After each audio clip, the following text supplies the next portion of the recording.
យើងនឹងបន្តទៅលំហាត់ទី3បន្តទៀតតែមុននឹងចូលទៅដល់លំហាត់ទី3លោកគ្រូសូមបើសិនជាកូនចូលចិត្តពេញចិត្តនៅការបង្រៀនបែបនេះគឺសូមចុច follow page ឲ្យលោកគ្រូម្នាក់មួយមកជំនួសឲ្យការបង់គួរសាលាបើសិនជាយើងទៅរៀនគួរនៅក្រៅក៏យើងត្រូវបង់គួរឲ្យគ្រូដែរមែនទេអ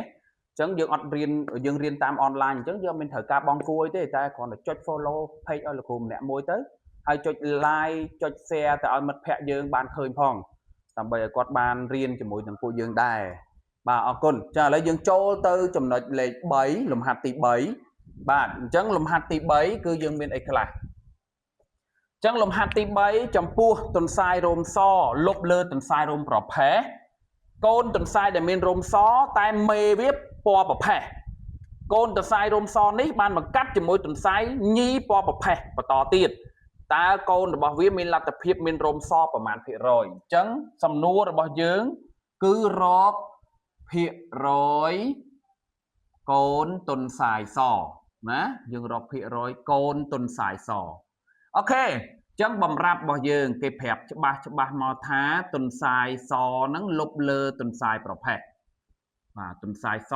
លុបលើទន្សាយប្រផេះបាទទន្សាយស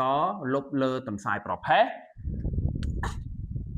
អញ្ចឹងកាលណាគេប្រាប់ទន្សាយសលុបលើទន្សាយប្រផេះអញ្ចឹងហើយគឺយើងអាចទៅទាញអាឡែលបានណាតាំងអាឡែលឲ្យគេមួយសិនណាអាធំជាអាឡែលទន្សាយសបាទអាឡែលទន្សាយសអាតូចជាអាឡែលទន្សាយប្រផេះអូខេ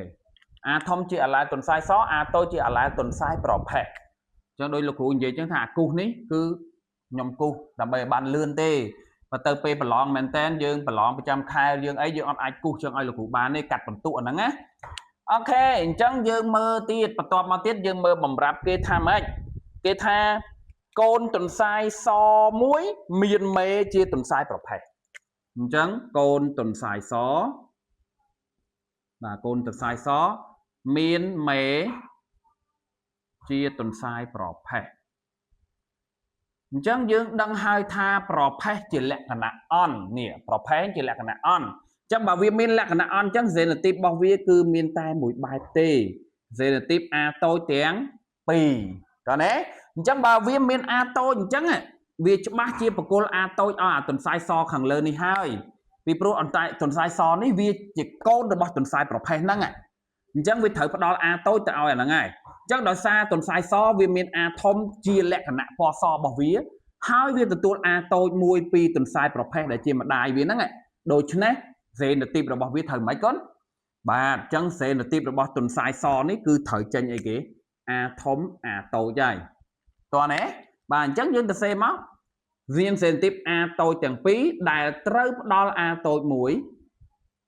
ដែលត្រូវបញ្ជូនឬក៏ផ្ដល់ក៏បានដែរណាបញ្ជូនអាតូចមួយទៅឲ្យបាទទៅឲ្យកូនទន្សាយសបាទកូនទន្សាយសធ្វើឲ្យវាមានសេនាទីបយ៉ាងម៉េចចឹងធ្វើឲ្យវាមានសេនាទីបបាទវាមានសេណូទីបអាធំអាតូចនេះសេនាទីបរបស់ទន្សាយសណាទន្សាយសដែលជាកូនរបស់ទន្សាយប្រផេះហ្នឹងឥឡូវអត់ទាន់ចប់ប៉ុណ្្នឹងទេគេប្រាប់ថាអាទន្សាយសហ្នឹងវាបានទៅបង្កាត់ជាមួយនឹងទន្សាយបាទទន្សាយសហ្នឹងបានទៅបង្កាត់ជាមួយទន្សាយញីរោមប្រផេះអូខេអញ្ចឹងគេប្រាប់ពេទន្សាយសហ្នឹងគឺយើងសេសេនទីបឲ្យហើយទៅអាធំអាតូចបង្កាត់ជាមួយនឹងទន្សាយញីរោមពណ៌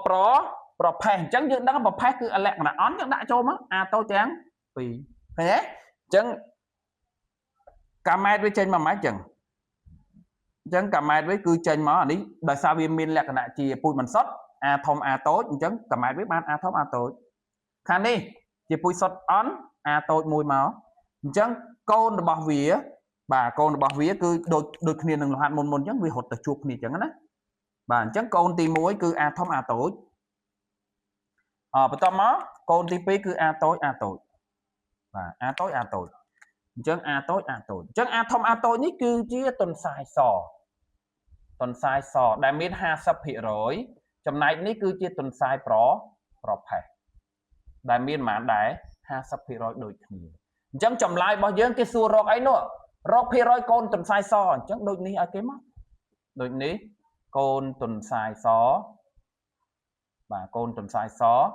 មាន 50% បាទកូនទុនផ្សាយសមាន 50% បាទអញ្ចឹងលំហាត់នេះប៉ុណ្ណឹងខ្លីជាងលំហាត់ទី1ទី2ណាអូខេ